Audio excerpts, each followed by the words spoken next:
Good morning and welcome to our monthly webcast. I am Samir Mehta, your moderator. This is session number 36 and our third anniversary since we started the show. First of all, I'd like to welcome our viewers from mainland China. Ni hao. Hopefully you are enjoying the translation. Thank you so much for all your questions. Keep letting them come. We have another very interesting and genuinely complex coronary bifurcation case in a patient with highly calcified coronary vessels, also with renal dysfunction. So, all the qualifications of a genuinely complex coronary case. Let me take you to the cardiac cath lab where Dr. Sharma and Dr. Kinney are standing by. And Samin, good morning. 3 years doing this, what are your feelings this morning? It's been a wonderful journey, so much progress, so much innovations, a wonderful partnership with the heart.org and viewership from almost 84 countries and 9,000 hits a month. Yeah, well, I mean, actually, we welcome from the cath lab, and I have today additional of our our key faculty from Mount Sinai Cath Lab, Michael Kim, on the right side, and we rightly for the issue about this patient with high creatinine, and that is his expertise. But just to say that we welcome all our global viewers. The number of the countries login could be anywhere from 85 to 111, with each log from 5 to 7,000, and it has been a tremendous journey in last 3 years. Which started as a very small dream when we did in July of 2009 the first case with the CCC ourselves, and we had 250 login, and we are happy. Now many of these numbers which we have, actually the viewer may be much higher, because I know many places it has become the part of their regular cath lab journal club and as a group discussion. So the one login, there may be a 1 to 10 or 15 people standing in front of it. So it has been a very, very satisfying experience, and particularly I would say that after the June, our symposium, after the June symposium, this actually has been a tremendous gratifying, and particularly that able to show the wide variety and globally the field which nobody ever thought about, this web teaching and live web teaching, with taken everyone's input, and so has been a tremendous. Therefore, can't say any more, and we continue. We actually always plead people that ask the questions during the live case or later on, and we'll answer them in a timely fashion. Well, all I can tell you, there has been a big contribution from technology also. From somewhat hazy pictures, now we have genuine high def quality, all sorts of iPad applications, much better quality of transmission. Let your questions come. And Samin, how have you felt about the Chinese translation? Well, I mean, I still have to analyze the viewers of the China, but clearly it was addition, one of the important addition for our the global audience point of view, with the clearly that from Puerto Rico, from South America, Spanish translation, Japanese, and few others in the pipeline. So that this is one of our start, and we just wanted to see the system process. Yes, and within few months we'll start with the Spanish translation, simultaneous webcast in the Spanish language also, and then of course as we have talked in the past, that maybe Japanese and other languages coming down the pike. Well, that will truly make it completely global. Samin, you also just concluded your symposium. How did that turn out to be? Well, I can tell you this could not be, this was our 15th year, and in every way was a, which we said that last year when our New York State report came that we were double star in every category, the Grand Slam. This was, this symposium of the 15th, I'll put it as a Grand Slam in the sense that number of viewers, audience actually was 54% more than last year. More importantly, that we did all the complex cases and few of the technique, which is the retrograde recanalization and the tower. We actually, Edward Sapien, knowing that could not have done the core valve, we did our first clinical tower case on May 22nd, and we did it live on June 15th with successful outcome, and patient went home in 4 days. So therefore, in every way, it was a tremendous plus, and all my faculty with Anu and Pedro Moreno, PK, and Michael has really helped, along with all adjunct faculty, made this happen. And we did total, actually we put in the program 20 cases, but we did 25 cases in those 2 days. Well, also I noticed that on Thursday, with 11 cases done, you were finished at 4:15 in the afternoon. Yeah, we remained at the time, which is a big focus from Anu point of view, that we have to be on time, and we are on time. Michael, good morning to Hi, you. We Samir. kept watching you do wonderful cases during the live cases. You and Robert, I remember being on the panel with the all Korean all-stars. Yeah, I mean, you know, obviously in Korea there's a lot of superstars out there, and we're doing our best to keep up over here in the States. It has been an absolutely joyful interacting with you. Anu, take us through this morning's case. What do you have planned for us? Okay. Now this patient is a 65-year-old complex case, in the sense that he presented to the emergency department with chest pain and shortness of breath, had class 3 symptoms, and cath was troponin was negative, had 3 vessel extensive CAD with calcific lesions with normal LV, high syntax score, and you can see here his multiple comorbid conditions with a CKD. What is the creatinine today? 2.7. Creatinine is 2.7, has been between 2.5 to 2.9. Today is 2.7, and he has been on strong anti hypertensive drugs along with aspirin, and we added clopidogrel last time, and we actually done the renal ultrasound, because high creatinine usually we do it in the cath lab, but because of very high creatinine we did not do the renal angio, but we did an ultrasound. He has no renal artery stenosis, and this is basically, Anu will show the pictures, extensive 3 vessel disease with totally occluded RCA, except the left main is good, but all the branches are very calcified as our protocol with a high syntax score. Patient was taken out of the cath lab with the heart team approach, cabbage was discussed, and then patient refused clearly, and then therefore next day then patient was brought in to undergo the PCI, because patient declined the initial cabbage recommendation. Now Anu will show the angiogram.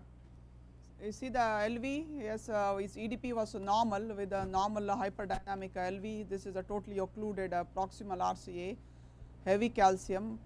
You can see the calcium even before you inject. So important thing is, when you have a high creatinine, just limited pictures with very little dye. So it was 3 cc LV gram, 2 cc RCA, and this is one caudal picture where you can see a circumflex. The stents that were done last time look okay, and one cranial picture to show the LAD, but you see the high lateral slash diagonal, that is deceased, another moderate to large size vessel, and there is heavy calcium, and there is a lesion of the prox, mid, LAD up to the second diagonal. Yeah. Now the question comes is that after of the multiple lesions, the very tight lesion was in the large OM. The now question to Mike is, with this patient with high creatinine, we clearly teach them, don't give second exposure of the dye in less than 5 to 7 days. Now this case, when we did the angiogram originally, the contrast volume given was 22 cc's, and clearly patient was supposed to go for surgery. Now patient refused, and now you can't keep this patient 5 to 7 days. He was unstable, and we needed to do some intervention. So, and we went ahead and did the OM intervention, of course, with the adequate hydration and so. But what could have been, anything else would have been done? I mean, what do you recommend in that situation? So I just want to go over, like, how, we take contrast-induced nephropathy very seriously here at Mount Sinai. Obviously, there are some papers showing perhaps increased mortality from having multiple episodes of contrast-induced nephropathy. So I will say that, what we have learned here from every attending is that, first of all, make sure the procedure is worth doing. So that's the most important thing is, if someone has a very high creatinine like this patient, and you feel that the procedure does not benefit the patient much, don't do it. That's the best thing to do. in terms of risk benefit. Secondly, be fully prepared beforehand. So don't just walk in here, find out someone's creatinine is 2.7, and be completely ill prepared about. So in this case, knowing you have to do the procedure and the patient's creatinine is 2.7, first of all, first and most importantly is hydrate the patient intravenously. So this patient, I assume, was here last night, getting IV hydration. Normal saline versus half normal. There is one study, the Prince study, is showing perhaps normal is superior to half normal saline. I don't know if you agree with that, Dr. Sharma. But you want to get at least 12 hours of IV hydration beforehand. That's probably the most important thing in terms of prevention of contrast-induced nephropathy. Again, if you have an old film, look at the old film. Don't just use all the information that you have. If a person has a bypass, make sure you know the graphs in advance. These are all extremely important. So hydration, in terms of contrast dye, it's been the type of contrast that's been somewhat controversial. There was one New England Journal paper showing that Visopaque, or non-ionic contrast dye, was perhaps superior to a particular type of low ionic. Small study, and that's been pretty much debunked more recently with the CARE and ICON studies. We were actually the #1 recruiter in the CARE study. And so at this point, we don't feel that you need Visopaque for prevention of contrast-induced nephropathy. We use IsoView or Octaraze fine. Just, essentially, the Visopaque at this point we just use in peripheral studies. It has less pain, some degree of less allergic issues, but for contrast-induced nephropathy, not very important. Other things that have come and gone, phenoldiprem was used here for a while. The contrast study really showed that did not work.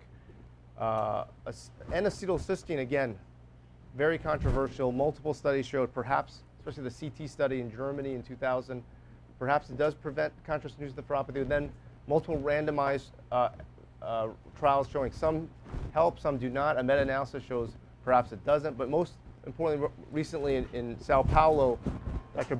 Berwinger basically showed that it probably does not help. This was a large 1,000 patient study with mucomist, and that study did not show any real benefit.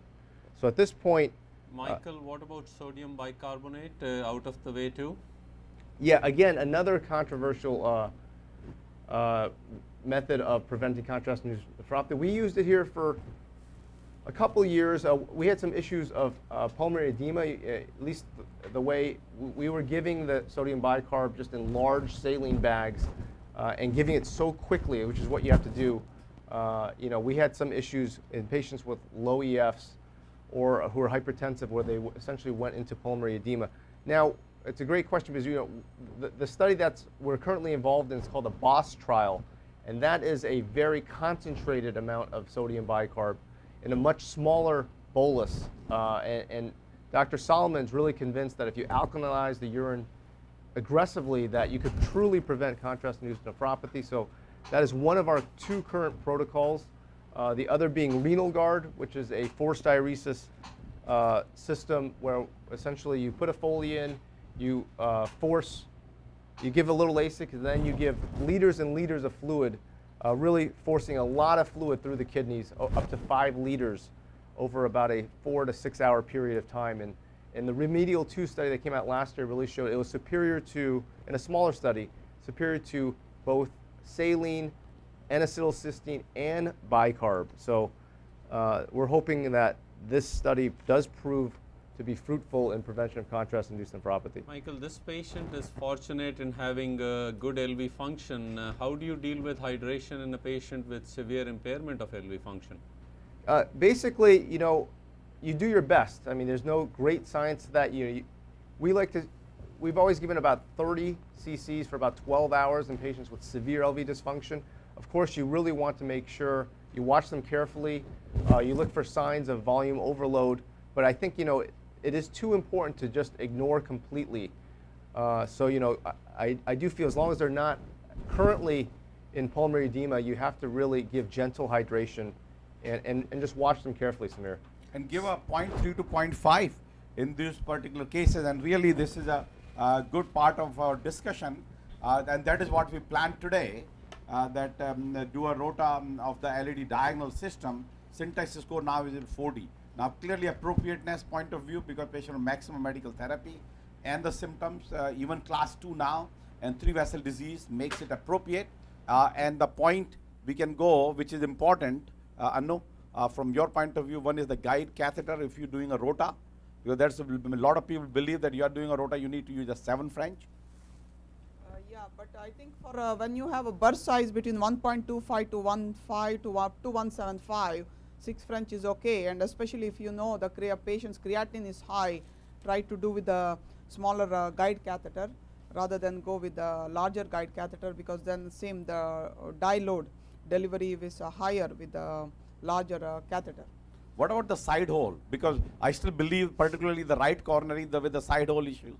And yeah, I think prefer. I mean, when the creatinine is high, when you do, I think how do you know? Like Mike mentioned, is when you come to the room, they have to give you a timeout. I think the most important thing that I pay attention is only one thing, that patient's creatinine, because one thing that's going to be responsible for patient's survival subsequent is what happened during the procedure, and studies have shown that giving rise to contrast-induced nephropathy and need for dialysis, which is very rare, but something that can be preventable. It is a very preventable disease. So creatinine is very important. Baseline creatinine. Once you know creatinine is high, try to do case without side holes. okay. Anu, what would be your expected dye load for this case? This case, this entire case should be done between about 70 cc dye. All right, we'll hold you on to that prediction. We remember we did a diagnostic also. Yes. Yeah, it's not just PCI, diagnostic plus PCI. I mean, there are cases of cath PCI done with the 50 cc dye in complex cases, as well as total occlusion cases. Look, 2 pearls you've already given us. What Michael mentioned, do the procedure only if it is truly beneficial, and you're mentioning of going with the small French guiding catheter. The other thing, our fellows a lot of times ask if the least amount of dye is possible is preferable. Why are we doing rota, where sometimes you have to give a little more dye than balloon stenting? However, we've learned that when you don't use rota for a rota case, for example, when you think you might want to try to lessen dye, you wind up giving much more dye, because you cannot get the balloon and stent down, and next you know the procedure takes 3 times as long, which means 3 times the amount of dye. So Yep. That's exactly true. They even doing a rota, and doing rota you don't give a flush with a dye, just give a saline flush, so you can save that.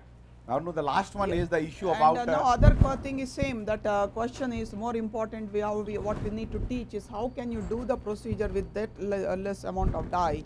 Is you have taken a diagnostic shot, which you see 1 picture of the RCA, 2 picture of the left system. Then if we are going to do the procedure, what you do is same. The diagnostic shot, you have to put it as a road map, no more guide shots. So just based on that, you have to do the procedure just looking at the road map and not using a lot of dye. Yep. And the question is the stent length in the patient. This question comes up. You've done a rota of the 80 millimeter lesion length, and then do you stent all 80 millimeter or? Just I think ideally should be best thing would be to do just spot stenting. So stent the area that you have dilated, because when you dilate, you definitely want to get a good balloon expansion. So you will go high pressure anywhere between 16 18 atmosphere. So that area you definitely need to stent.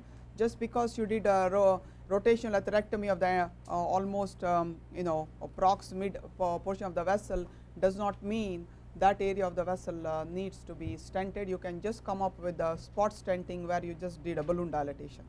And that's interesting, that which was really highlighted during our symposium, that a lot of people think about spot stenting even this DES era. I can tell you I am not a spot stenting fan, but it's something which we need to really think about. But one thing I agree with Anu, that rota does not guarantee that you have to stent entirely area, because rota alone will not cause that endothelial injury causing intimal hyperplasia. Once you have dilated PTCA in that area definitely should be stented once you are working with the DES.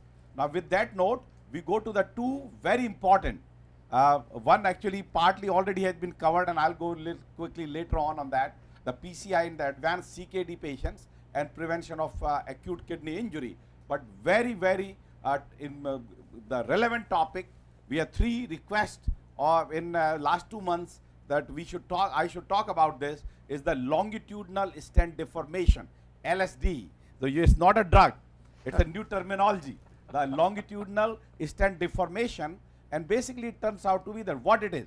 Now it basically shows that it's not a stent compression, it is not a stent shortening or a fracture. It basically that your stent vertically has become, vertical length of the stent has become shortened after deployment. It's not basically, because we know various stent design, and how does it look, that you see the compressed part of the stent with a more radio-opaque area, or some area you see the gap.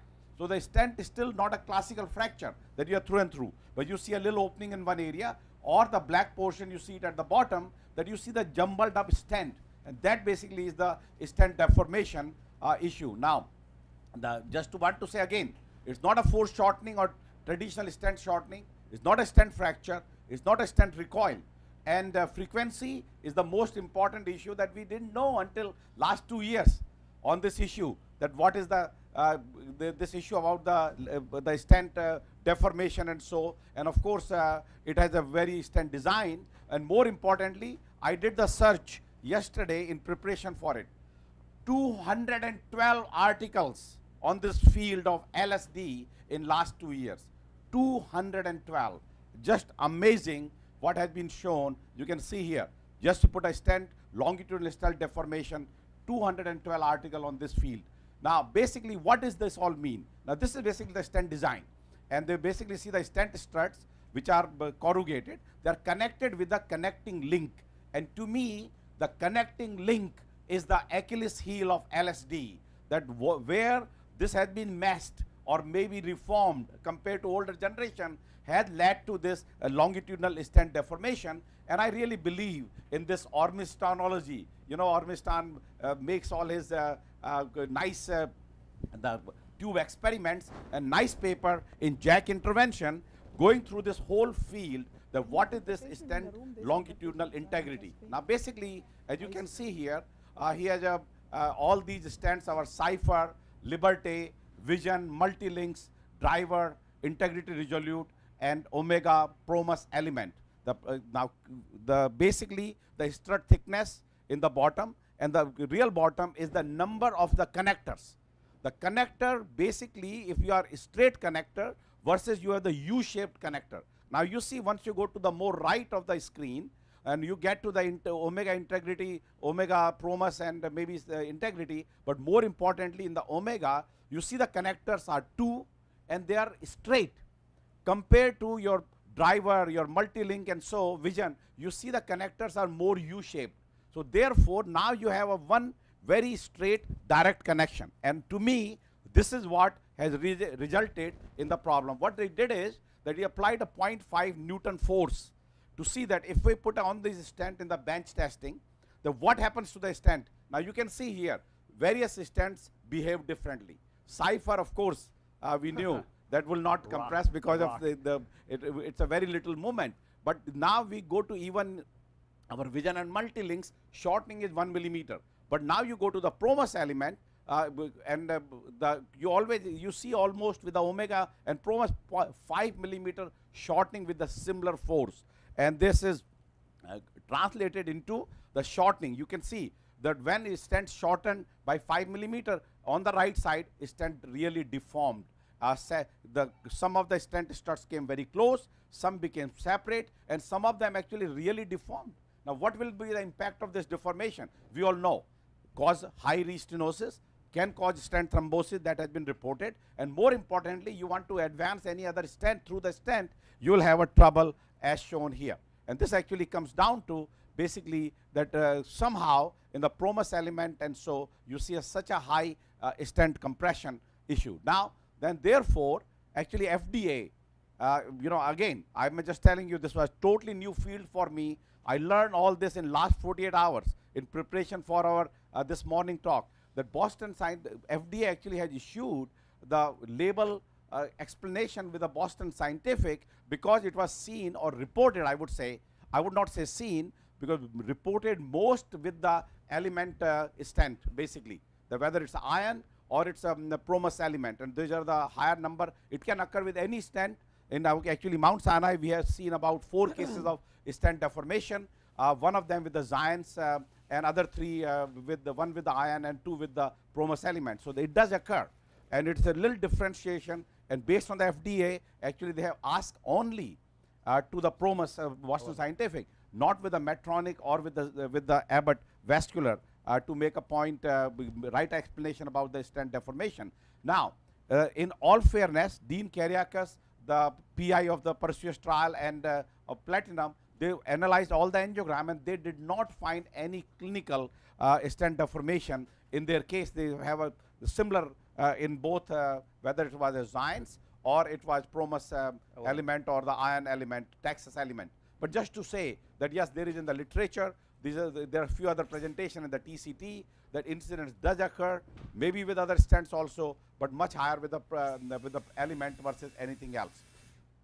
Then this is the case report from Cindy Grimes. You can see that the Texas element, which is iron, that little jumbled up at the proximal. And how does it look? It looks like just that you see a little more radio opacity at the ostium. And these are various from the Euro intervention, that what has been reported, again, concentration of the higher of the stent deformation. So therefore, if I had to sum it up, that clearly it's not a class effect, it does occur, and it's a little more stent design and particularly related to this connector. And I'm sure the Boston Scientific has to work on it to improve the connector design of this case. 1 second. Samin, before you move to your next topic, a couple of very critical questions. How much do you think is the LST related to the angiographic predictors or concomitant aspects, particularly tortuosity and calcification? Yeah, all of them. It has been shown, ostial lesion, tortuous lesion, that you see a higher stent deformation compared to the non. But key is that if the similar stent used in 2 situations, if you see higher with one, then you say that it has to be the stent design. But absolutely, that's the point. Now, I just want to, because Anu is ready with the rotablation, I just want to quickly say finish our issue about the CKD. We always said that once you have a creatinine high and you are diabetic, like this particular case, that do have a higher follow-up event rate. That's a very important. Whether you develop in contrast nephropathy or not is not an issue.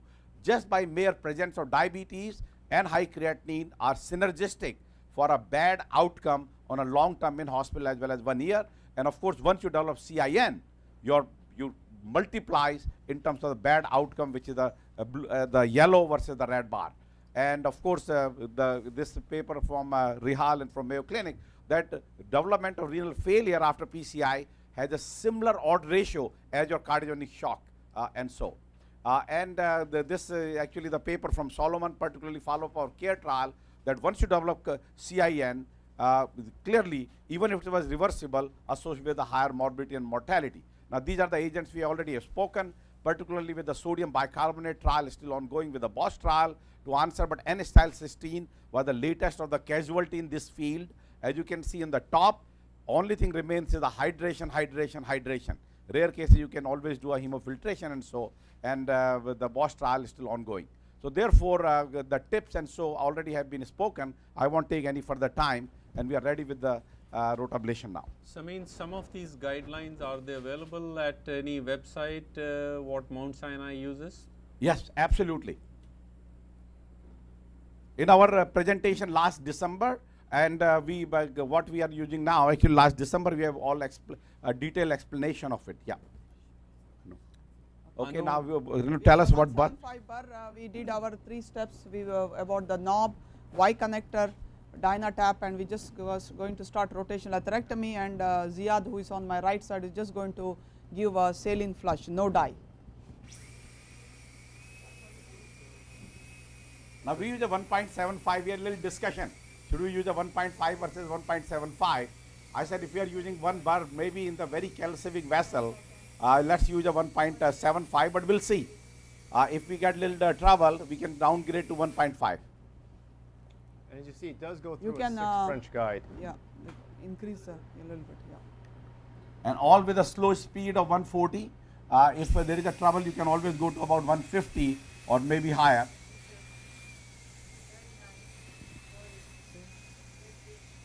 RPM drop is a lot.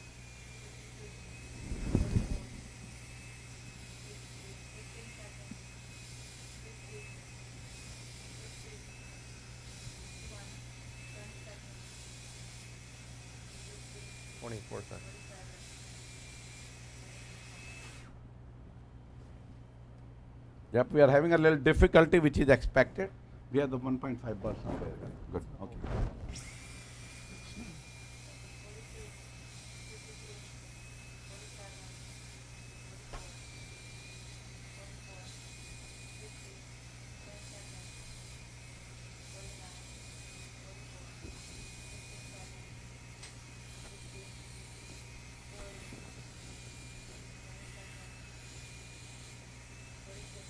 So we have a total burr time of 1.20 seconds now, 1 minute 20 seconds, yeah.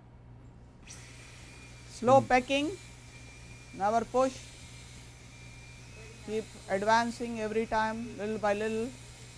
And our goal is that if it is more than 3 minutes, then we go down to 1.5. Or maybe sometime you can increase a little speed. We know that ablation efficiency does decrease at the slow speed. You want to increase a little bit? I think it did go up a little bit. Huh? So it's 175. We're at It's okay, yeah. 150 right now. As long as you can do 160 Okay. maybe. Good, that's fine. So we made it to 160 now. Good. Yep. So It will that- go through now. That That's it. did the trick, huh? Yeah. The Yep. key is that Auth, when did all this speed check and so, he was very clear that your ablation efficiency will go down at the lower speed, but it will be better tolerated. That's the key. Less, it may take little extra time, but patient will have a low slow flow, less heat generation, so that this whole concept of the 5,000 drop of RPM was for the high speed. So I just tell everybody that the lower, now clearly which will cause a little bit ST despite of the, yeah, good, yeah. That will cause some more slow flow with the large such a plaque burden. But clearly that with the slow speed will be better tolerated, less EKG changes, and that it may just take extra time for ablation. Samin, Okay. two important questions have come. One Yeah. is from Dr. Nicole Tatos, as well as another from our good friend Carlos Nieves in San Juan, Puerto Rico, Yeah. about the need and usefulness of IVUS in this case. Yeah. Yeah. Yeah. Well, I mean, the question is, I can tell you, we know by experience, this case IVUS won't even make a turn. But now later on, should you use IVUS? I hope we were able to, the Carlos Nieves was here in our the symposium last week. We have shown that yes, you can do these cases even without, yes, you can use IVUS sometime for stent optimization, but more importantly, let me come here now, that more importantly, that these cases that you can still do without need for any IVUS or so. But yes, the getting a full stent expansion and the further on, once you are worried about stent is expanded or not, part of that same, I say that is the stent boost you can use, or the very simple that always can do IVUS. Give little verapamil in this particular case because of we see a little bit of lot of ST changes actually. 175.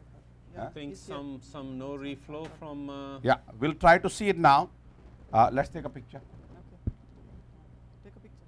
Yeah. Sene?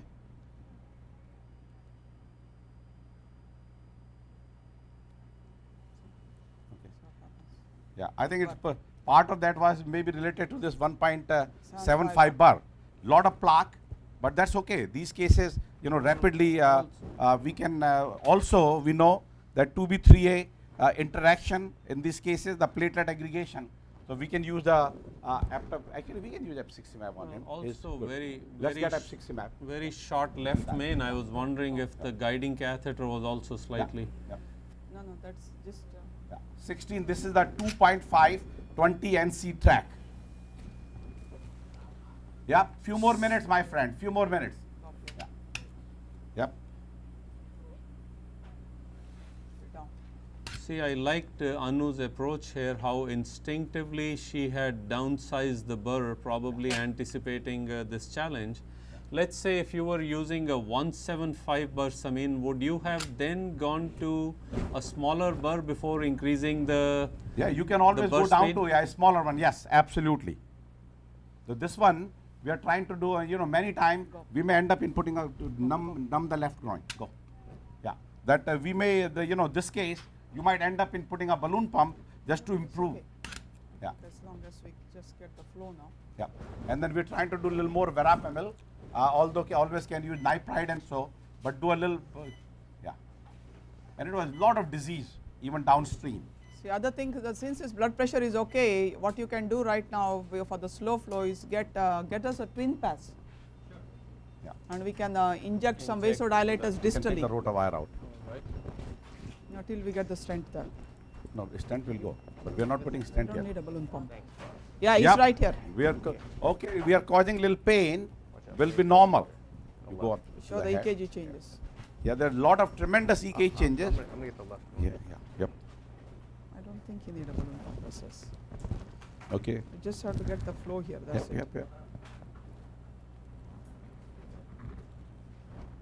A little more verapamil. You can give more neo if need to be. Yeah. Yeah, but key is that it's a rare case, and but sometimes you say that maybe. Now I can tell you, if not an issue about the creatinine, we definitely would have gone with a 1.5 bar here. And single 1.75 bar, I thought that mid area is very calcific, because even when we did a 1.25 bar in that OM, we need to do a 1.5 bar, very Careful. difficult to expand the stent at that time. So that having said that feeling, I went with a 1.75, but in retrospect, it's very clear that it's probably the case of the 1.5, the bar throughout. Once you have that much calcium and your lesion length, I think more than 25-30 millimeters, you have to go with a smaller burr, because we do a lot of ablation. I think the mid to distal LAD was a lot of ablation. Well, also. But EKG is getting better now. So I'm just giving a lot of vasodilators, and same what you call is this auto balloon pump. Put a It's 5 fine. French sheath only. We are not putting balloon pump yet. Put a sheath. I don't think we'll be okay. Yeah. But So you'll unnecessarily get groin complication. okay. But wait 1 second. Let's take a picture. See how things are and then decide, right? Yeah. You want to give twin pass first? Yeah. Okay. Then wait Lead 2 minutes. two. Yeah. Yeah. I think things are getting better. We can show the EKG. There is some ST elevation, but yeah. I will remove the rotor. Rotor Yes. wire probably occluding the apex. Right. And the chest pain, is it a little better? Yeah, patient definitely has some chest pain. Okay, here. This is the twin pass, little verapamil here. No, give me nipride. Yeah, No, sorry, nipride? nipride. We have the nipride. Nipride, we mix it with a 25 microgram per cc. Why this table is moving? Where's the nipride? That's All I nipride? can Yeah, tell you nipride. is for all the STEMIs I do, I always prefer nitroprusside, and if you can deliver The it. EKG leads, remove those are lead on the front. Yes. Yep, Yes. few more minutes, give little MS. Yeah, remove those EKG leads from the chest. Yeah, that one. Yeah. One more. Wire. There is a wire there. Yeah. Yeah, good. So now the rota wire is out, and you're Yeah. going Yeah, with the rota wire twin. is out. We have our run through Twin wire. The twin pass is going through that And you'll take it as distally as you can. as can, and then try to get the. I mean, even that is not easy to get through with It'll the. go. It'll go now. Okay. We already did the balloon, Right. so we know Good. if there is Give me if the there was any dissection that would have been taken care, and you gone as distally as you can, and this is same. Nipride. You got a nipride, which is 50. 25, right? No, 50. 50, Yeah. 50 microgram 50 per microgram per cc. cc. So Make sure your blood pressure is high. If not, you got to get your blood pressure high by giving neosynephrine. Flush it. We gave about 3 cc of nipride. I'm flushing it.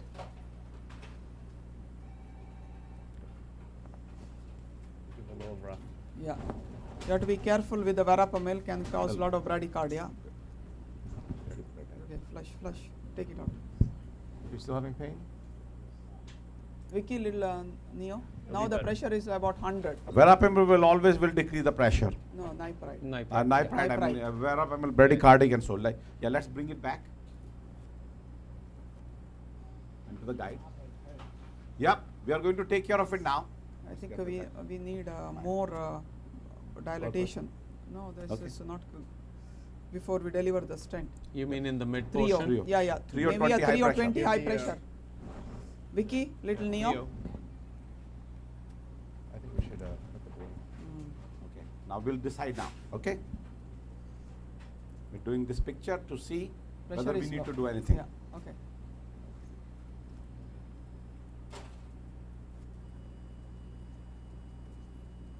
Well, flow is better. definitely Yeah. better. Yep. Still I has a think lot of give- EKG changes. Yeah.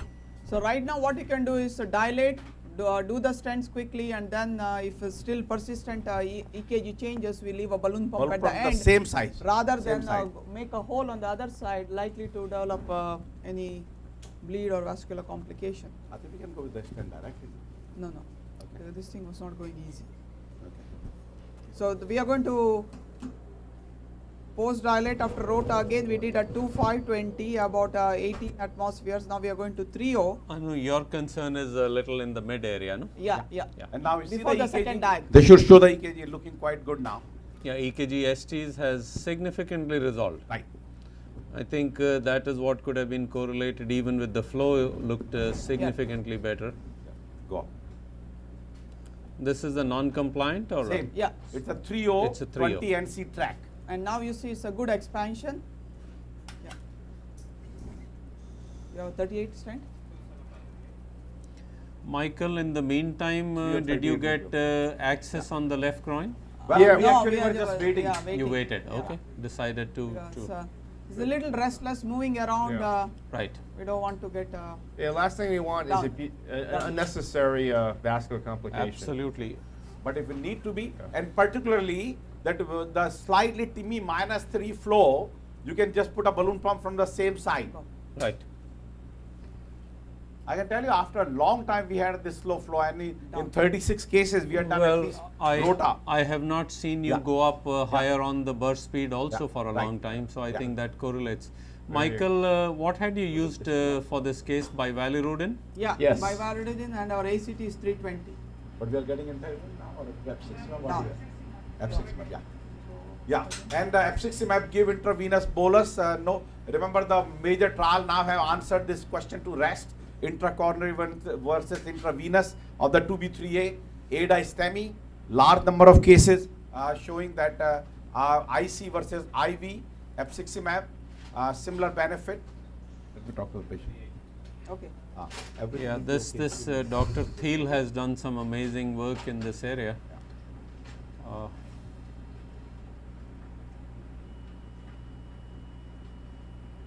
Where do you want to start stenting? No, we have the picture there. I think No. from 3 o'clock further. No, Or 3, I 4. understand. But see that. That's part of maybe intramuscular, just where you see the maximum narrowing. So then we started the level of the second You wanna- dive, right? So Yeah. 3038. Yep.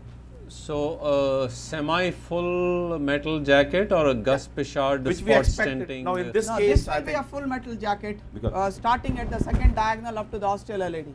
yeah. We're going to give a little more of rapid, but a little tachycardia. Yeah, we can give a I little more. think right now we yeah. stent it and put a balloon pump, he'll be fine.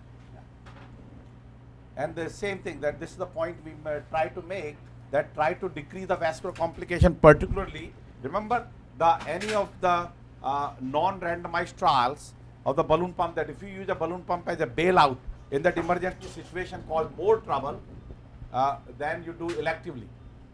So that our goal is in this case, particularly we do it after What stent is this? So now it's the same. You don't take a full picture, give little dye, confirm your stent, and you just go up. Zions Prime? Yeah, Zions 38. It's a 3038 Zions Prime. Are you giving dye? Yeah. Yeah, good. 1 Went down, millimeter further. pull back.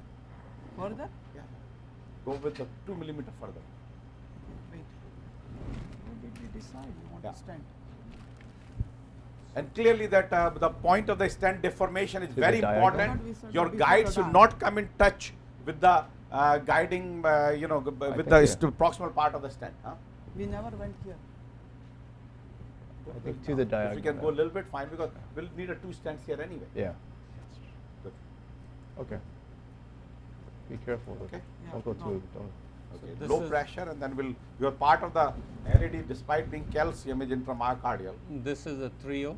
Yeah, Yeah, 3038 Zions Prime.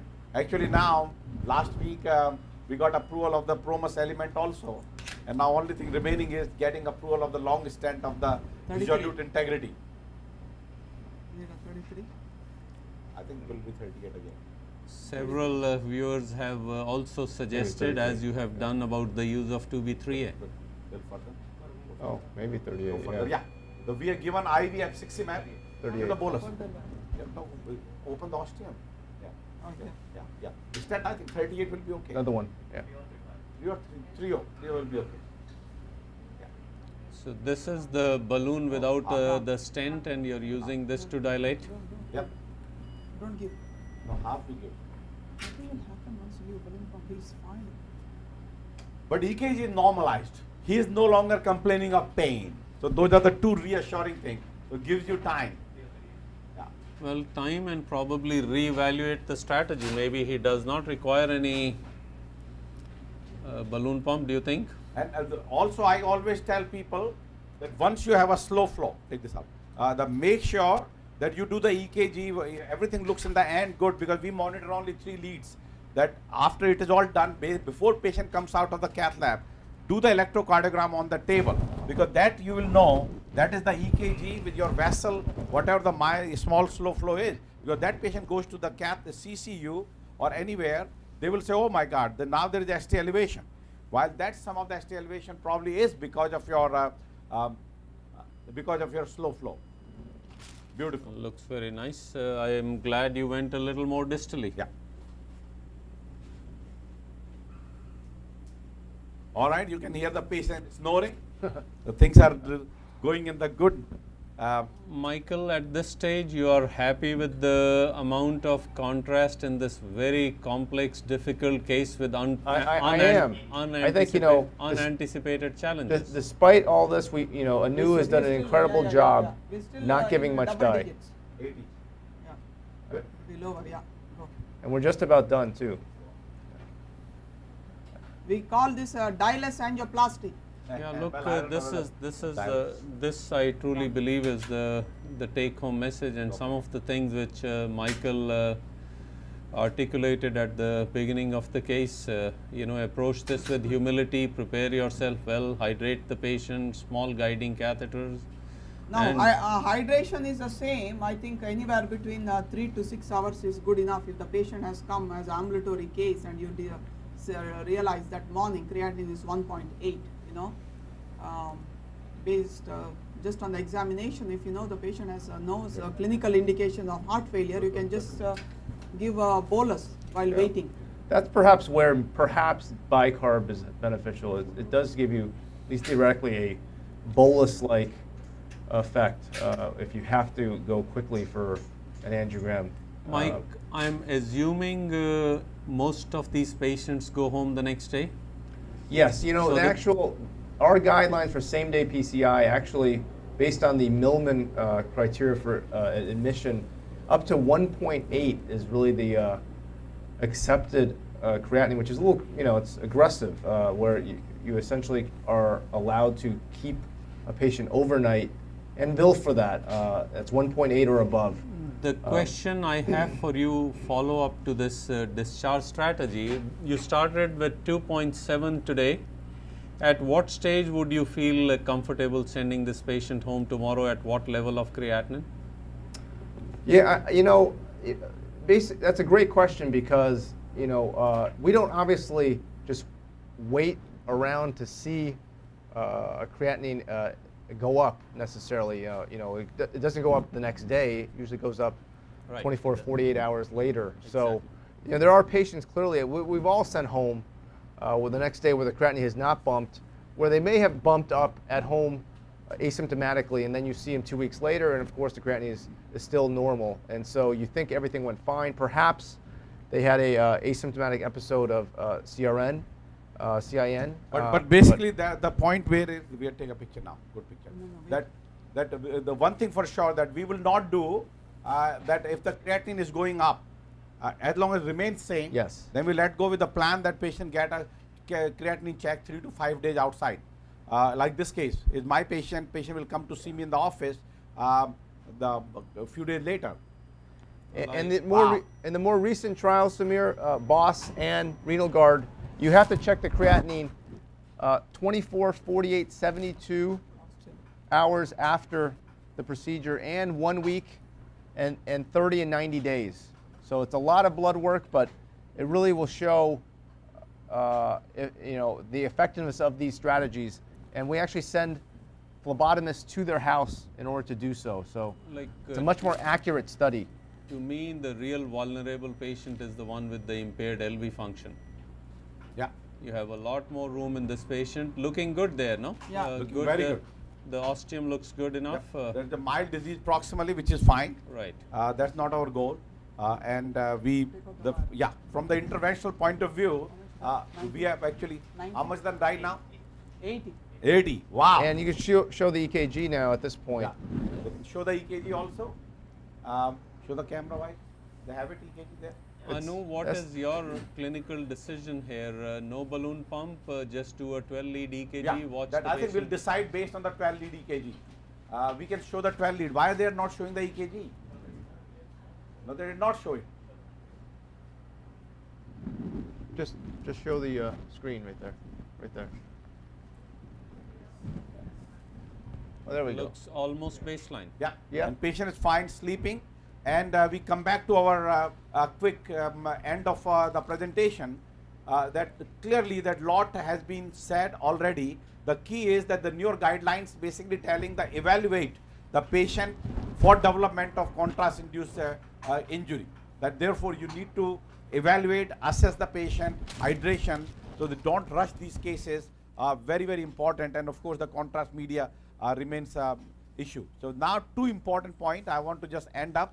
That is the published data support the new entity of longitudinal stent deformation is a real deal. It's not a fiction or fact, and those who are in this field have seen it now. And it is a stent specific. Somehow that longitude, that connector, less connector, straight connector, creating a more problem. And then it can very well be avoided by careful procedural technique, and that is the key. And lastly, of course, the key to perform PCI in the CKD patient is adequate hydration, limits his contrast load, and of course that keep the patient's hemodynamics. Don't let them get dehydrated.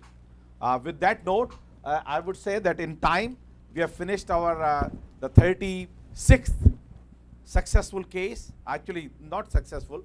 We actually have one patient who was unsuccessful with the CTO, so that was only unsuccessful. But then we brought that patient back after 2.5 months in our symposium, live symposium in the June, and then we did a successful PCI of that totally occluded OM.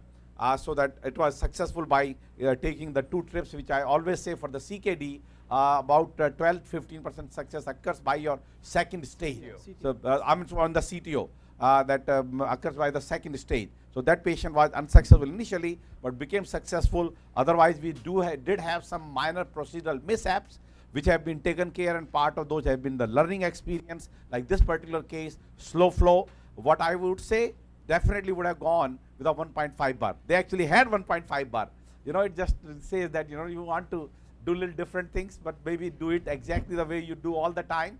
And 1.5 bar would have, you know, plus negative might be that stent would not have expanded that quickly. But that's a different story. But clearly, this case should have been a long lesion, such a heavily calcified. 1.5 bar, in my opinion, would have been the right approach. And this basically takes us to my last slide of the day, and that is that has been a great partnership for our 22 episodes with the heart.org. Initially, we started with our own small shop, I said, with the ccclive. Then we went with the HMP communication for another 8.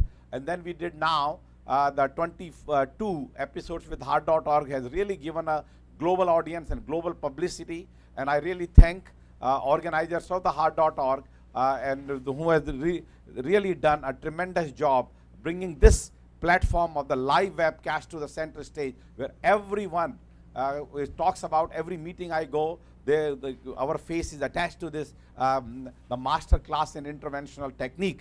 Having said that we always need to move on and keep changing. And briefly, we did show last week in our the complex coronary symposium that starting next month, we have our new partner with the American College of Cardiology. CardioSource will be our new sponsor. We hope actually that with the more academic partnership with the ACC and more and further global, that the ccclive cases will go further more globally. And very big advantage of the CardioSource, which swayed us to get to the CardioSource and go on with them, is the CME. Because a lot of requests about the CME, and we are putting a system in place. May not start next month, but because that requires the question answers and so that get ready within few months, we should be able to offer the CME with our ccclive cases.